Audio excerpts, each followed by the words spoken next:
Jadi dosa ni ighfirli zambi, tolong ampun dosa aku supaya aku cuci masuk rumahmu, nak sembahyang kau nak tidur kau nak iktikaf masuk keadaan cuci.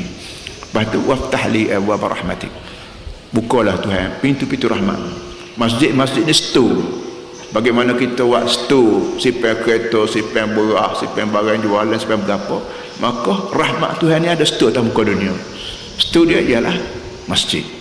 Tak rezeki kau lemuk hati kau, perangai molek kau, jiran jauh kau, anak-anak jadi anak soleh kau, semua ni rahmat Tuhan belaka disimpan dalam masjid.